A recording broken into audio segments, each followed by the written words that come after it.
Welcome friends, Easter রান্নাঘর থেকে আমি সোমা বলছি। আশা করি বন্ধুরা তোমরা সবাই ভালো আছো। রেসিপি তোমাদের কেমন লাগছে অবশ্যই কিন্তু কমেন্ট করো। বিভিন্ন ধরনের রেসিপি দেওয়া আছে আমার এই ইস্টার রান্নাঘর চ্যানেলে। অবশ্যই কমেন্টের মাধ্যমে তোমরা একটু জানিও, আর কোন কোন রেসিপি দেখতে চাও অবশ্যই কিন্তু তোমরা সেটা কমেন্টে জানিও, আমি সেটা তোমাদের সামনে নিয়ে আসবো। আজকে নিয়ে এসেছি হচ্ছে প্লেন রুই মাছ একদম পাতলা ঝোল করব গরমের মধ্যে, কিন্তু এই পাতলা ঝোলটা খেতেও ভালো লাগে ভীষণই। দেখতে থাকো তোমরা কিভাবে আমি করছি।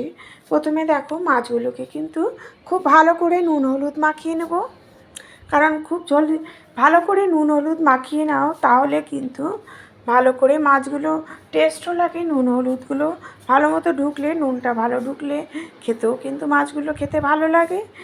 আর দেখো আমি কিন্তু ভেজে নিচ্ছি, খুব কড়া করে কিন্তু ভাজবো না এখানে, কারণ আমি বলেছি খুবই হেলদি একটা রেসিপি আমি তৈরি করছি। সেই জন্য মাছগুলোকে খুব কড়া করে ভাজবে না, তাহলে কিন্তু মাছগুলো খেতে ভালো লাগবে না। আর তাড়াহুড়া আছে, সেই জন্য আমি কি করব, তাড়াহুড়ার সময় আমি দেখো মাছগুলোকে এপিট ওপিট করে ভেজে নিয়ে পাশে সরিয়ে রেখে আবার কিছু মাছও দিয়ে দিলাম। সব মাছ ভাজা হয়ে গেছে, এবার দিয়ে দিচ্ছি হচ্ছে আলু আর পটল, আর তার সাথে একটু টমেটো। আলু আর পটল দিয়ে কিন্তু আমি মাছের ঝোলটা রেডি করব। এইভাবে যদি তোমরা করো তাহলে কিন্তু খেতে ভীষণই ভালো লাগে পাতলা ঝোল। কোনো ফোড়ন দিচ্ছি না, আমি বলেছি প্রথমেই হেলদি একটা রেসিপি করছি। আর তার সাথে দেবো হচ্ছে একটা মশলা, যেটা কাঁচা জিরে, একদম গোটা জিরে আর আদা আর কাঁচা লঙ্কা, এই পেস্ট দিয়েই কিন্তু আমার মশলাটা রেডি হবে। খুবই সামান্য দেখো আমি মশলা নিয়েছি, কোনো গুঁড়ো মশলা আমি ইউজ করব না এর মধ্যে।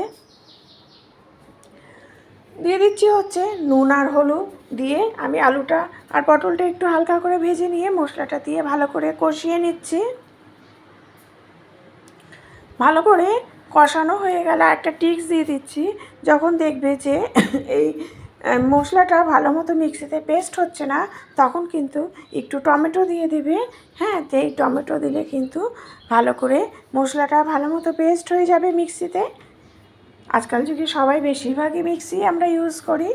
দিয়ে দিলাম জল দিয়ে একদম কম আছে আমি বেশ কিছুক্ষণ ধরে 10 মিনিট ধরে আমি এটা ফুটিয়ে নিয়েছি। ফলে দেখো কত সুন্দর একটা কালারও এসেছে, কোনো শুকনো লঙ্কার গুঁড়ো কিচ্ছু দিইনি, একদম কাঁচা লঙ্কার ঝোল। কিন্তু দেখলে দেখো একদমই বোঝা যাচ্ছে না, খুবই ভালো লাগে। একবার তোমরা এইভাবে করে দেখো, আর কেমন লাগছে অবশ্যই তোমরা কমেন্টের মাধ্যমে জানিও। বেল আইকনটা একটু প্রেস করো। Thank you.